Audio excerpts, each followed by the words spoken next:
Settlement में ये रखा गया कि जब तक ये मांग पूरी नहीं होगी दूसरी मांग हम नहीं रखेंगे। और इसी मांग के ऊपर आज भी वो साथी जेल के अंदर है। इतनी महानता हमारे उन साथियों की थी। बड़ी संघर्ष के बाद ये झंडा फहराने का मौका मिला था साथियों। सभी साथियों ने बताया कि 540 साथी बाहर निकल गए, उनमें से हम भी एक हैं और साथी यहाँ 2 बैठे हैं और 13 साथी हमारे जेल के अंदर है। साथियों, कोई ये ऐसा नहीं है कि हमने ही पहली बार संघर्ष किया है। हर एक इंसान, अगर हम मानव सभ्यता के इतिहास को देखें, मानव के इतिहास को देखें, तो संघर्षों का इतिहास रहा है। सबसे पहले जब हम किताबों में पढ़ते थे कि आदि मानव का इतिहास था, उस दौर में भी कोई विज्ञान नहीं थी उनके पास, तो भी वो लगातार संघर्ष कर रहे थे प्रकृति के साथ, कभी आसमानी बिजली के साथ, हवाओं के साथ, जल प्रलय के साथ। उसी से संघर्ष करते करते वो विकसित हुए। फिर आपने पढ़ा है कि किस तरीके से दास और स्वामी आए, फिर बड़े बड़े राजा और जनता आए। आज जो हम देख रहे हैं कि ये राजशाही का दौर भी खत्म हो के प्रजातंत्र का दौर है, जिसमें बोलते हैं कि जनता अपने प्रतिनिधियों को चुनती है। लेकिन आज भी साथियों वही संघर्ष आज भी है। एक तरफ बड़े बड़े पूंजीपति हैं और दूसरी तरफ हम जैसे मजदूर। ये लगातार संघर्ष चल रहा है। और अगर आज हम ये सोच के संघर्ष छोड़ दें कि आज तो हमारे पास एक बहुत बड़ा संगठन है, सशक्त यूनियन है, आज हमें काम भी नहीं करना पड़ा उस लेवल का जिस तरीका काम करते थे, तो ये साथियों हमारे लिए भ्रम है। इस औद्योगिक क्षेत्र के अंदर होंडा से बड़ी कोई यूनियन नहीं थी, होंडा से ताकतवर कोई संगठन नहीं था। लेकिन जिस तरीके से साथियों ने संघर्ष में भाग लेना कम कर दिया, धीरे धीरे आज आप सभी को पता है कि वहां आज संगठन के हालात क्या हैं। पूरी इंडस्ट्री के अंदर बहुत सारी कंपनी पलायन कर गई हैं। बड़े बड़े पूंजीपतियों ने 8 से भी ज्यादा होगी अब तो कंपनियां यहां से प्रोडक्शन हटा के अपनी अलग अलग जगह स्थापित कर ली हैं। जैसा मास्टर ने कहा था कि कोरोना महामारी इनके लिए वरदान साबित हुआ है। तो साथियों हमें ये चीज ध्यान में रखनी चाहिए कि असली ताकत हमारे अंदर ही है। संघर्ष ही हमारी सबसे बड़ी ताकत है। आपने सुना भी होगा कि हर जोर जुल्म की टक्कर में संघर्ष हमारा नारा है। अगर इस संघर्ष से कट गए धीरे धीरे कहीं ना कहीं आप अपने अस्तित्व से कट जाएंगे।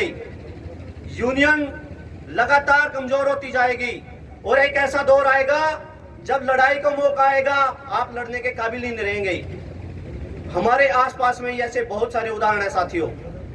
तो एक तो मैं यही कहूंगा कि अपने झंडे की एकता अखंडता के लिए सभी साथियों को एकजुट होकर ये बिल्कुल मन में ध्यान कर लेना चाहिए, धारण कर लेना चाहिए कि अगर संघर्ष छोड़ दिया तो कुछ भी नहीं बचता। इससे पहले साल मैंने बताया था राम राज्य कैसा है, क्यों हम खुश हो रहे हैं कि काम नहीं करना पड़ रहा। ये जानबूझ के आपको उत्पादन से काट देना चाहते हैं। साथियों इन चीजों को मैनेजमेंट की साजिश को आपको समझना होगा। और ये भी नहीं है कि हम सशक्त हैं, मजबूत हैं तो हमारा कुछ नहीं बिगड़ेगा। नहीं, इतने से काम नहीं चलेगा। आपको आपके साथ साथ जिस परिवेश में आप रहते हैं उनको भी मजबूत करना पड़ेगा। अगर धीरे धीरे हम 8 कंपनियों की बात कर रहे हैं कि 8 कंपनियां यहां से पलायन होगी, इससे बड़े बड़े पूंजीपतियों का तो मनोबल मजबूत होता है और कहीं ना कहीं मजदूर वर्ग का मनोबल डाउन होता है। सोचने में क्या आता है कि होंडा जैसी यूनियन यार लड़ नहीं सकी तो हम क्या करेंगे। आसपास के जितने भी मजदूर हैं, जितनी भी आपकी कंपनी है, अगर उनका भी कोई आंदोलन चल रहा है तो हमारा नैतिक दायित्व बनता है कि कैसे उस आंदोलन को हम अपने लक्ष्य पर पहुंचाएं, चरम सीमा पर पहुंचाएं। प्रधान जी ने बताया कि सत्य में आज स्ट्राइक हो गई है। साथियों पूंजीपतियों को बहाना चाहिए छोटे से छोटा। आज अगर हमारे 13 साथी जेल के अंदर पड़े हैं तो इनके पास एक बहाना है। ये कह रहे हैं कि मारुति के मजदूरों ने मैनेजर को जिंदा जला दिया। हम लगातार 8 साल से मांग कर रहे हैं कि वो मैनेजर मजदूरों के हक का मैनेजर था। उसी मैनेजर ने हमारी यूनियन बनाई। आप ठीक से न्यायिक जांच कराओ, दोषी आप खुद निकलोगे। जानबूझ कर उसको मरवाया गया मैनेजमेंट ने। और साथियों, एक बहाना लेके इतने सारे मजदूरों को बाहर कर दिया, जेल के अंदर डाल दिया। क्या मजदूर हर कंपनी में ऐशो आराम की नौकरी कर रहे हैं? हमारे आसपास में ही एसपीएम का मजदूर जब चैन में फंस गया था, जब उनको वो बेल्ट महंगी लगी, कन्वेयर की बेल्ट काटी नहीं गई जब तक वो साथी मर नहीं गया। और जब उस मजदूर की मदद के लिए हमारे साथी पहुंचे, कई सारी कंपनियों के साथी वहां एकजुट होकर गए, तो उन्हीं के ऊपर मुकदमा लगा दिया गया। लगातार एक समाज के अंदर जानबूझ के ये मानसिकता फैलाई जा रही है कि मजदूर मरते ही हैं। कभी वो गटर साफ करते हुए मर जाते हैं, कभी खेत में कुएं की खुदाई करते हुए मर जाते हैं, कभी कंपनी के अंदर प्रोडक्शन करते हुए बेल्ट के अंदर आके मर जाते हैं। आम धारणा कर ली कि यार मजदूर तो मरते ही रहते हैं। यार हैं तो इंसान ही। किसी भी कंपनी के ऊपर अगर कोई भी किसी भी उद्योगपति को उम्र कैद की सजा हुई हो तो बताओ, चाहे कॉमरेड बता देंगे हिसार से हैं कि कैसे जिंदल के अंदर मजदूरों को भट्टी में जला दिया जाता है। एटलस का उदाहरण है। हमारे आसपास भी बहुत सारे ऐसे उदाहरण हैं साथियों। लेकिन एक मानसिकता बना दी गई है कि मजदूर हैं, मजदूर तो मरते ही रहते हैं। अभी ताजा घटना है साथियों, बहरोड के अंदर एक कंपनी है ओटोनियम, उसके प्रधान ने संघर्ष करके यूनियन बनाई। सीपीएम से सीटों से प्रधान जी ने संघर्ष करके और साथियों ने वो यूनियन बनाई, लेकिन मैनेजमेंट ने इतना हरास किया कि आज उस साथी ने पेट्रोल पी लिया, जलने की कोशिश की। किसी मैनेजमेंट के ऊपर कोई मुकदमा हुआ नहीं, ये धारणा कर ली। साथियों, हमारे मजदूर भाई या आप सब, आपका सबसे बड़ा अगर कोई है तो आपका संगठन है, आपका भाईचारा है। ये बहुत अच्छी बात है कि मारुति मजदूरों को आप सभी के सहयोग से मदद मिलती रही है। हमारे जो जेल में साथी हैं उनको मदद मिलती रही है, और उनके बीवी बच्चों को दर दर की ठोकरें खाने से आप लोगों ने बचाया। इसके लिए आप सभी बधाई के पात्र हैं।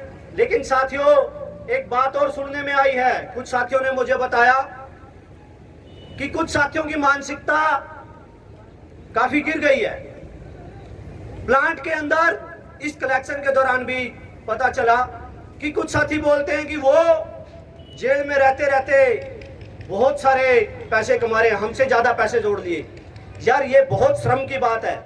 अगर आज के दौर में भी किसी भी एम्प्लॉय की ऐसी सोच है तो बहुत उसकी सोच पर मतलब दया आती है। इससे ज्यादा गंदी सोच क्या होगी?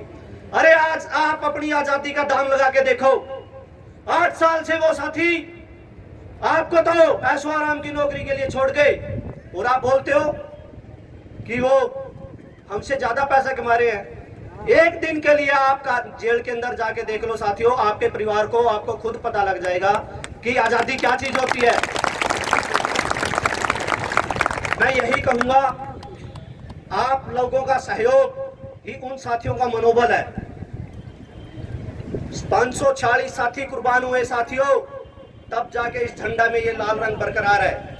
अगर आज किसी भी तरीके से ये यूनिटी खत्म हो गई तो वो दिन दूर नहीं होगा जिससे आप लोग जो आज आराम की जिंदगी जी रहे हैं ये दिक्कत में भी आ जाएगी। मैं 2 नारों के साथ, एक अपील के साथ कि अपनी यूनियन को मजबूत रखिए, अपने नेताओं के ऊपर विश्वास रखिए, अपने काम को मत छोड़िए। अपनी बात खत्म करता हूं साथियों। इंकलाब जिंदाबाद, जय मजदूर जय संघर्ष।